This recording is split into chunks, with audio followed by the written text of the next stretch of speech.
తెలంగాణ రాజకీయాల్లో ఎమ్మెల్సీ కల్వకుంట్ల కవిత లేఖ సంచలనంగా మారింది. వరంగల్లో నిర్వహించిన పార్టీ రజతోత్సవ సభలో బీజేపీని లక్ష్యంగా చేసుకుని ఇంకా గట్టిగా మాట్లాడాల్సి ఉందంటూ బీఆర్ఎస్ అధినేత మాజీ సీఎం కేసీఆర్ కు ఆయన కుమార్తె ఎమ్మెల్సీ కవిత స్వదస్తూరితో లేఖ రాశారు.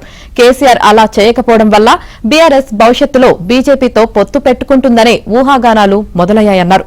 బీజేపీపై కేసీఆర్ ఇంకా బలంగా మాట్లాడాలని తనకు కూడా ఉందని తెలిపారు.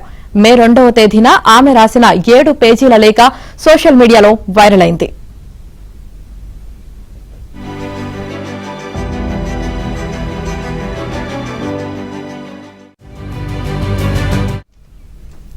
డాడీ, సభ విజయవంతమైనందుకు ముందుగా మీకు శుభాకాంక్షలు అంటూ కవిత లేఖ రాశారు. తన దృష్టికి వచ్చిన కొన్ని సానుకూల ప్రతికూల స్పందనలకు మీతో పంచుకోవాలనుకుంటున్నానంటూ తొలి 3 పేజీల్లో సానుకూల అంశాలను ప్రస్తావించిన ఆమె తర్వాతి 4 పేజీల్లో ప్రతికూల అంశాల గురించి సవివరంగా వెల్లడించారు. కాంగ్రెస్ పై కింది స్థాయిలో నమ్మకం పోయిందని ఆ లేఖలో పేర్కొన్న కవిత ఆ పార్టీకి ప్రత్యామ్నాయం బీజేపీ అవుతుందేమో అనే భావనను పార్టీ కార్యకర్తలే వ్యక్తం చేస్తున్నారని ఆవేదన వ్యక్తం చేశారు.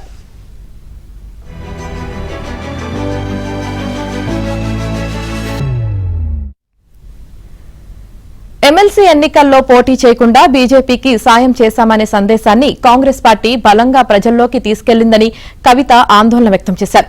ఇలాంటి రాజకీయ పరిస్థితులను ఎదుర్కోవడానికి ఒక నిర్దిష్ట కార్యాచరణ ఇస్తారని అందరూ ఆశించారని, కనీసం ఇప్పటికైనా 1-2 రోజుల్లో పార్టీ ప్లీనరీ నిర్వహించాలని కవిత లేఖలో కోరారు.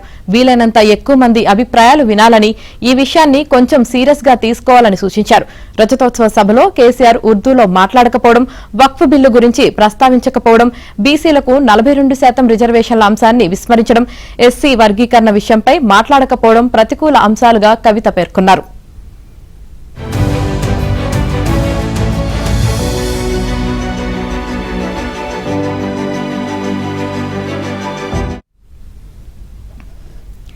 అంతేకాదు, అంత పెద్ద సభకు మళ్లీ పాత ఇన్ఛార్జీలను ఇవ్వడంతో వాళ్లు పాత పద్దతిలో తెలంగాణ ఉద్యమకారులకు సదుపాయాలను కల్పించలేదనే ఫీడ్బ్యాక్ తనకు వచ్చిందని తెలిపారు. మళ్లీ పాత ఇన్ఛార్జీలకే స్థానిక సంస్థల ఎన్నికల్లో పార్టీ బీ ఫారం ఇస్తుందని ఇన్ఛార్జీలు చెప్పుకుంటున్నట్లు తనకు తెలిసిందని కవిత పేర్కొన్నారు.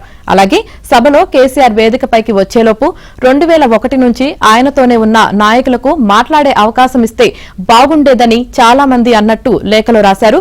కార్యకర్తలను ఆకట్టుకోవడంలో ధూమ్ధాం విఫలమైందన్నారు.